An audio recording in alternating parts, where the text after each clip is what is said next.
خب یکی از موقعیت‌هایی که همیشه ایجاد طنز میکنه و در صحنه‌های کمدی مورد استفاده قرار میگیره صحنه‌های متناقض یا به اصطلاح فوق متناقض هست. مثلا دیده باشین خب خیلی وقتا این صحنه‌های خنده‌داری ایجاد میشه، مثلا از یه آدم ضعیف و جثه‌ای که باید یه کار خیلی سنگینی رو انجام بده، یا یه آدم خیلی به قول معروف عظیم و جثه که باید روی صندلی کوچیکی بشینه. این عدم تطابق وضعیت‌ها یکی از چیزهایی که به اصطلاح فوق متناقض ایجاد میکنه و میشه یکی از دستمایه‌های طنز بشه.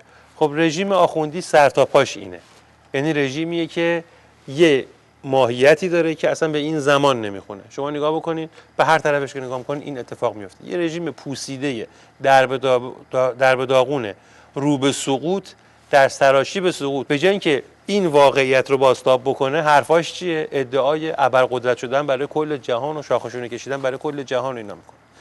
یه ولی فقیه به قول خود آدمایی که توی رژیم هستن تو محافل داخل خودشون، روزخون دوزاری که اصلا توی خود رژیم همین رو به عنوان سوادش رو قبول نمیکنن، تو قم هم قبولش نمیکنن، ادعای زعامت و رهبری و ولایت فقیه کل مسلمین جهان رو میکنه. خب وقتی همچین اتفاقاتی میفته خنده‌دار میشه دیگه، به خاطر همین چون نمیتونه خطش پیش ببره بعد بگه که من مرجع مسلمانان خارج کشور هستم ولی فقیه داخل کشور هستم. خب یکی میگه تو خوب بیل میزنی، برو باغچه خونه خودتو بیل بزن دیگه.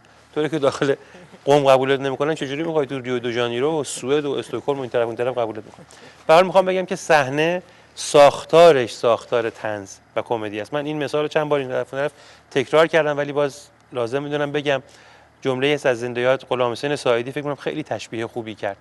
میگفتش که یک اژدهایی رو در نظر بگیرین، اجزای مختلف بدنش به دلیل اینکه زمختن و خلاصه شکلای هندسی مناسبی ندارن تک تک مضحک هستند و خنده‌دار، اما در عین حال باید دونست که وقتی این اجزای مضحک به هم میپیوندند یک اژدهای خطرناکی رو ایجاد میکنن که دیگه به اون نباید خندید، بایستی که اون رو از بین برد تا امکان حیات برای کسانی که حیاتشون مورد تهدید قرار گرفته ایجاد بشه. فکر می‌کنم که خیلی مثال خوبیه. در مورد رژیم هم به هر گوشه‌ایش که نگاه می‌کنی مضحکه، اما در عین حال به هر حال باید دونست که این بلیه‌ای است که برای تاریخ ایران نازل شده و مردم ایران در مقاومت بر علیه اون سرزندگی و نشاط واقعی خودشون رو نشون میدن.